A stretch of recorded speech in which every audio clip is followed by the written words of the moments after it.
Hey everyone, and welcome to our intro episode for the podcast. We just wanted to take a few minutes here to give a little introduction to what this podcast is, who we are, and why we decided to take on this project. Let's go ahead and get started here. Nate, how about you tell us a little bit about yourself? Hey, I'm a comic fan, and mostly just a superhero fan because I enjoy all levels of superhero media ever since I was a kid. And I am the DC fanboy. I love DC Comics. More in line with DC ever since I was really young. I grew up watching different DC cartoons like the animated Batman animated series, Superman animated series, Teen Titans, and I just love DC all around. Yeah, I'm in a similar vein. I'm Grant, by the way, for the friends of Nate's that are checking out the podcast. I'm not quite as much of a devoted DC fanboy as you are. I actually grew up with Marvel Comics a little bit more and came to DC once I was in about high school. And DC slowly won me over with some of their more obscure characters like Nightwing and Blue Beetle and just some of the awesome world building stuff they do in their event comics. But yeah, I've been a long time reader of comics since I was about 10, picking up issues of Hulk and Superboy. And been really into the cartoons. Some of my earliest memories are revolving around watching like Spider-Man and Batman on Fox Kids growing up. So yeah, I've had a deep love for these comics for a long time. Yeah, if we're gonna talk about our love with superheroes, let's just get this up the way. Your favorite superhero, Grant? My favorite superhero is probably Nightwing still. I just really love that use of legacy in DC Comics, like how someone went from being Robin or just like the happy boy sidekick into their own hero.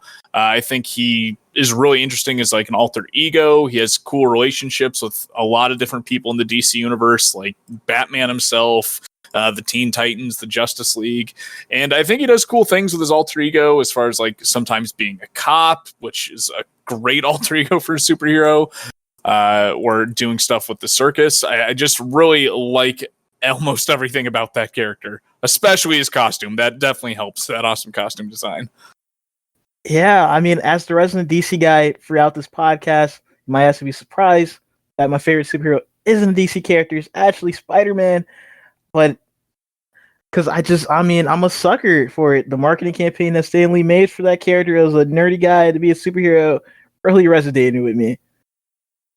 Yeah, and since you're going with such a major one, I will say that of the big characters that even your grandparents know, I love Superman. Out of Batman, Spider-Man, Superman, big three, Superman's easily my favorite.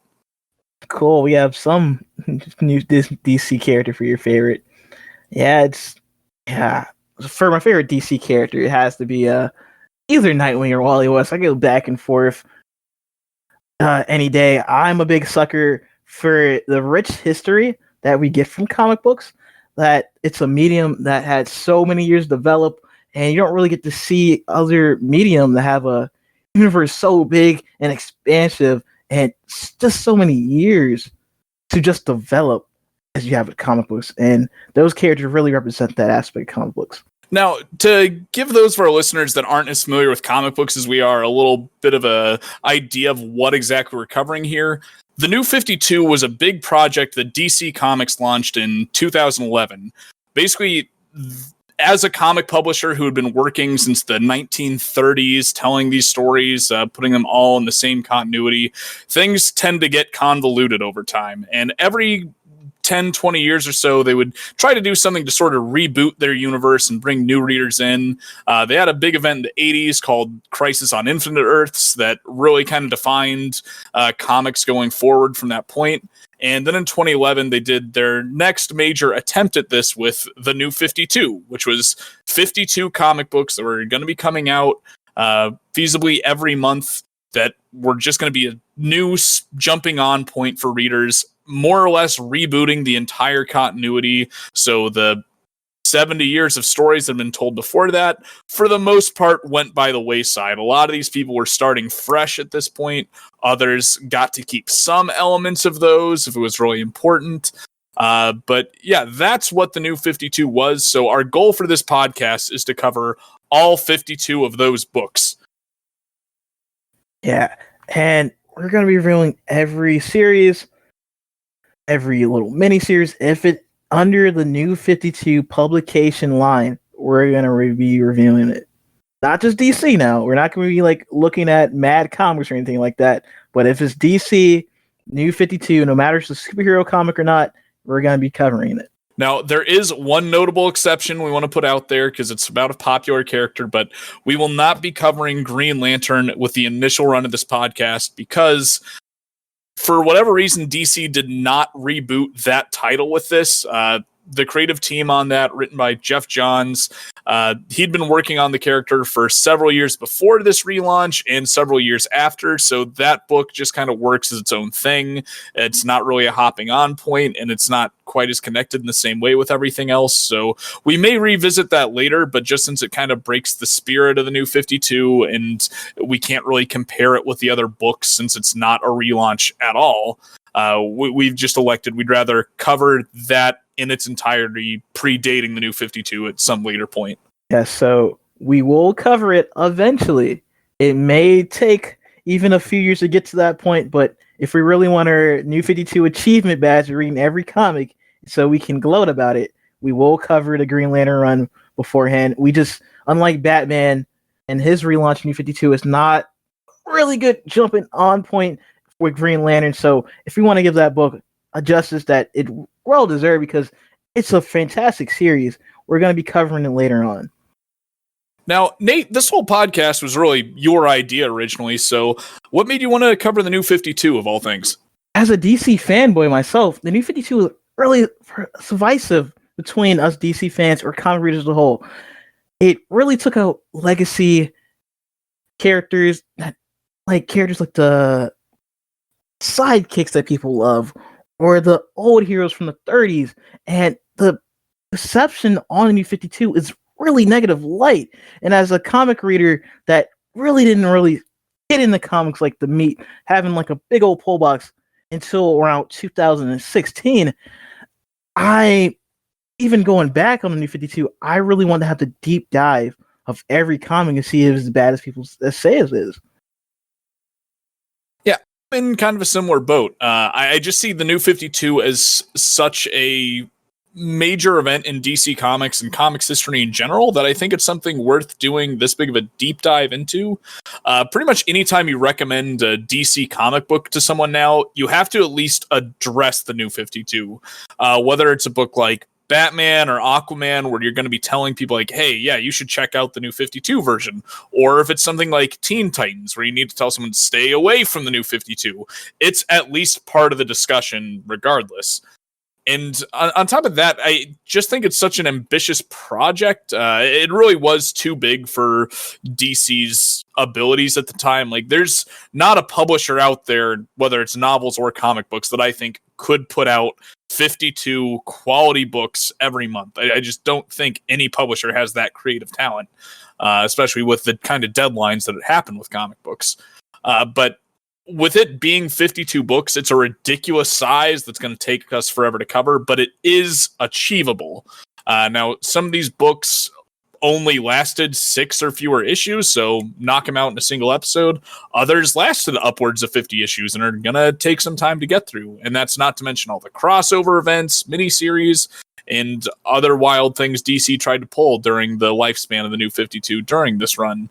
But I think it is something that there's not enough coverage of this thing in its entirety. There's books that it's very hard to find opinions on. There's writers I've looked into from here that don't even have Wikipedia pages dedicated to themselves. So I think there's a lot of stuff to explore with this project.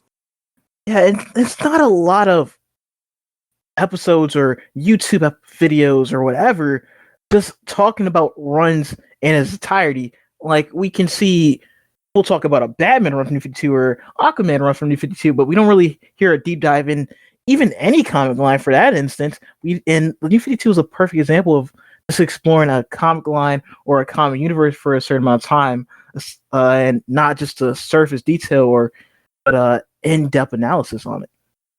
Yeah, one thing I've loved as we've been preparing for this is Nate will send my way various books that I didn't even know existed from this timeline, like the Green Team and one or two others that did not last long, because 52 books is a lot to fill. I mean, most other reboots that happen are usually on a much smaller scale, either rebooting just one comic book character at a time or doing something more achievable like the Marvel Ultimate Universe or DC Earth 1, where it's just a handful of books that a reader very feasibly could follow all of at the same time.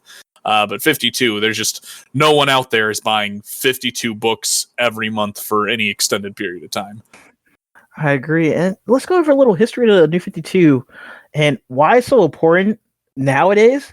And it's really crazy because I had the idea for the podcast before this happened, but the creative chief of DC, the editor-in-chief, actually, Dan Didio, which was a major campaign of doing New 52, actually left DC this year.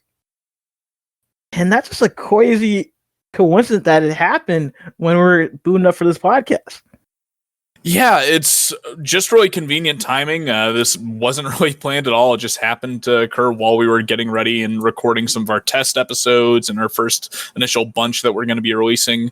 But yeah, on top of that, not just with the creatives behind DC who were involved in this leaving, we're also seeing in the comic books themselves, the writers are sort of dealing with the ramifications of this reboot and trying to realign things, since DC more or less has shifted away from this and kind of gotten away from the whole New 52 reboot, sort of acting like it just never happened. But there are a lot of threads that are still out in modern DC comics that lead back to this, or things that were never really addressed fully. They've tried to do a few events like Doomsday Clock that sort of explain this and try to unwrite it to a certain extent, but DC continuity is just such a mess right now. Every writer is kind of trying to make it work for them, regardless of how that impacts the rest of the universe as a whole. Whereas this, while it has a lot of flaws that we're going to be covering, it was kind of nice to be in a place where writers were more or less all on the same page as far as where this universe was. But unfortunately, that's not quite as clean as I'm making it sound, as we're going to be covering a lot of the problems that happened with the execution of this event. Yes, and let's get a little ground rule, because we already added that we're not tackling Justice League. I want to give a fair Green timeline. Lantern. Yeah, Green Lantern. I want to give a fair timeline of what books we're going to be covering. The start point is Justice League issue number 1, all towards DC Rebirth. That's the stopping point. We're not covering DC Rebirth itself.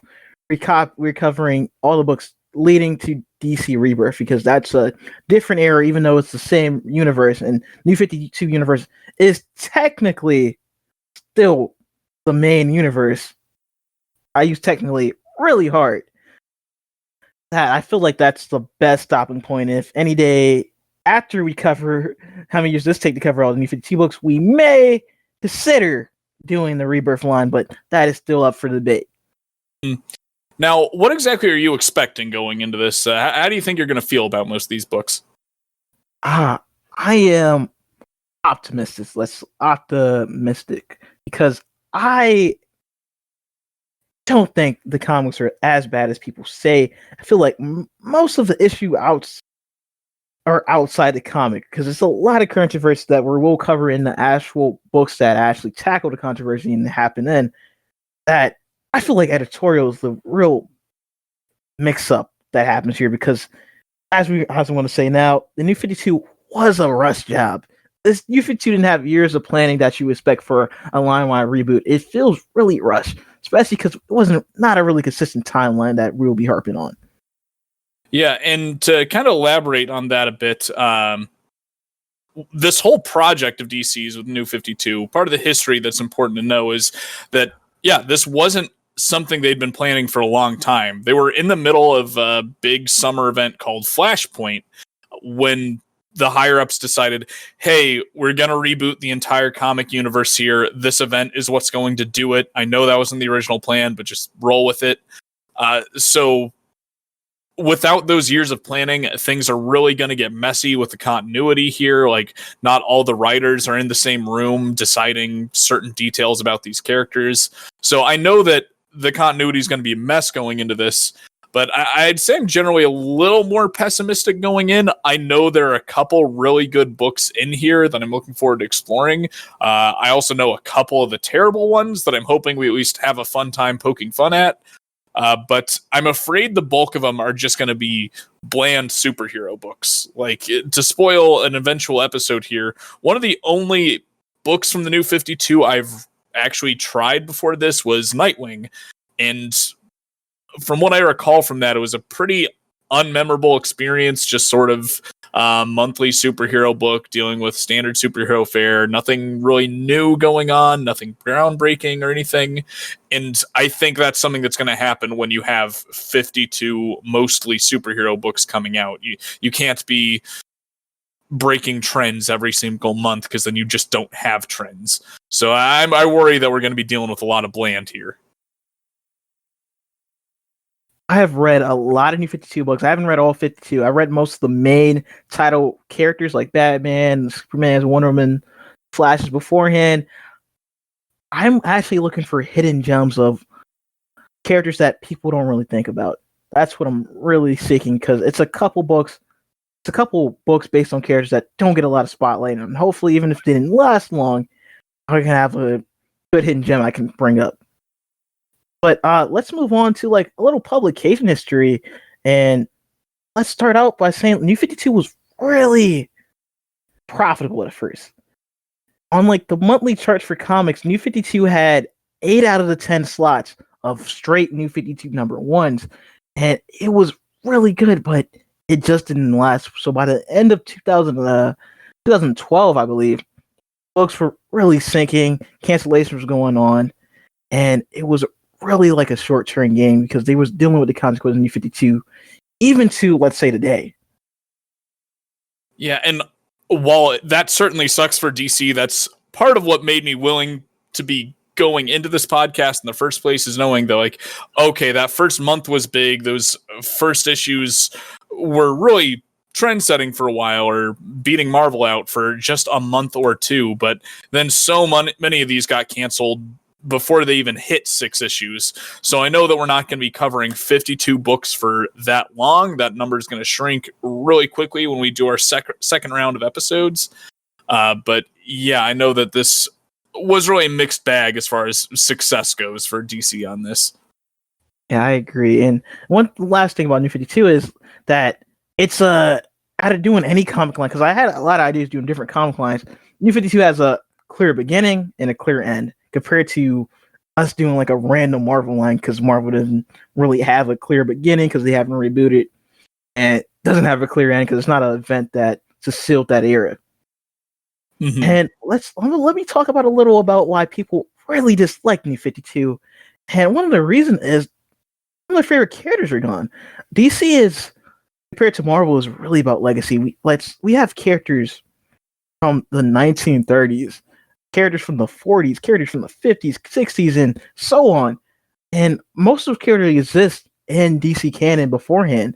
So we had different generations of Robins, different generations of Flashes, different generations of freaking Green Arrow, and so many sidekicks or characters beforehand. And New 52, basically, if you didn't have a bat symbol, and even some characters with a bat symbol, because there's a couple of Batgirls that disappeared, were irrelevant, because the universe didn't have the long history. We didn't have the JSA, the legacy of the first superhero team back in the 40s fighting in World War I no more. All the characters is 5 years. That's it. That's the only time we have for these characters to exist. So we only get to see major characters like Batman, Superman, and Wonder Woman, and a lot of legacy characters, because people really love these characters, and really disappointed that they could not see them anymore. Yeah, and I think what causes a lot of problems for the New 52 is, while they pitched it as this jumping on point for new readers, they didn't really commit to it. A lot of these books start 5 years into the character's history, so there's 5 years of just mystery events that have already happened for a lot of these guys. So that already implies that the reader needs to have some knowledge about the character. Like Batman, for instance, a lot of the major things people know about Batman had happened. He was still on his like 4th Robin, and a lot of his major other events had already occurred, like his supposed death and such. So that already kind of hurts the ability for a new reader to just jump on. And I think they would have done better to either A, just do a hard relaunch and everything is year one. So no matter what you're picking up, you're not missing anything because you don't know continuity, or just don't do this relaunch at all. I think they kind of left everyone upset by not committing in either direction. Yeah, because even when DC relaunched for the first time they did, they still kept all the characters around from beforehand. It was basically just tidying things up compared to this semi-hard launch, eating your cake, like making your cake and eating it too, like everything. It didn't have a focus. It's really, they're picking, when I have Batman, I still have this history. I still want to have Green Lantern. But the Flash fans, Green Arrow fans, you guys couldn't have your sidekicks. You guys couldn't have all the legacy. We have to start you guys from ground one. That's a really big frustration. And going to our next point here is the tone of New 52 Comics is something a lot of people do not like. It feels really gritty, really dark. That's the main general consensus. The New 52 Comics are like that. And it feels a lot like 90 Comics that has a similar trait. A lot of people say New 52 Comics don't feel like modern comics, especially because a lot of creative team is coming from a different era instead of bringing a lot of new talent in. And I think maybe part of that is because this came out in 2011, where people were still very into the Chris Nolan version of Batman and kind of wishing everything was like that. Avengers hadn't quite come out yet and resold people on like bright and happy superhero stories. So DC just kind of took what they thought people wanted and committed to that. I don't know how intentional all of the darkness in this universe is, but I think people just sort of took what they thought readers wanted and ran with that. And since you don't have all these decades of happy Silver Age stories where things all work out, and now you just have 1 or 2 years of stories where characters might be dying or characters are a lot angrier than before and not as hopeful, that just leads to a much darker universe when you don't have any happy stories to pull from. Yeah, some of the creative choices is, even we can see from Superman. Superman at first isn't the bright Boy Scout character. He's a somewhat brooding character at first. So a lot of people didn't like that because for the longest time, even though it's crazy if you're not a big comic fan, that DC was the bright and happy comic line and Marvel was the more serious. And a lot of people didn't like that change from DC when New 52 happened. And a lot of those changes got wiped away in modern comics currently. So, Nate, are you ready to go into how we plan on covering these books? Yeah, you can start us off, Grant. All right. Format.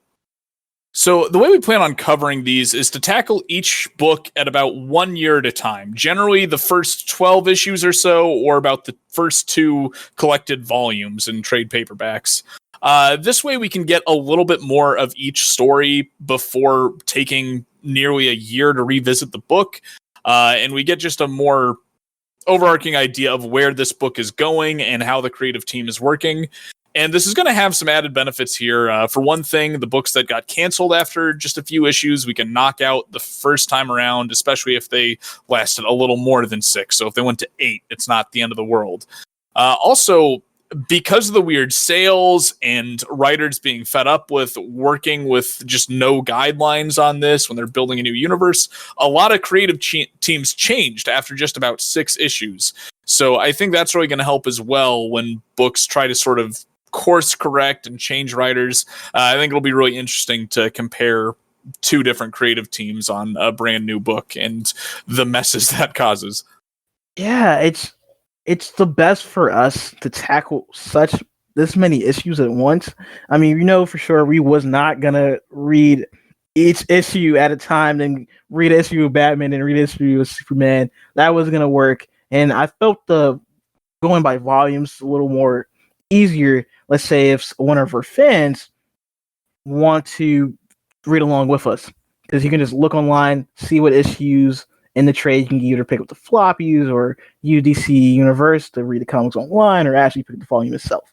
So it's easy to you guys to stay along with. Now, as far as following along with us and just being involved as a listener, there's a few things we really hope those of you who like the podcast will pick up on.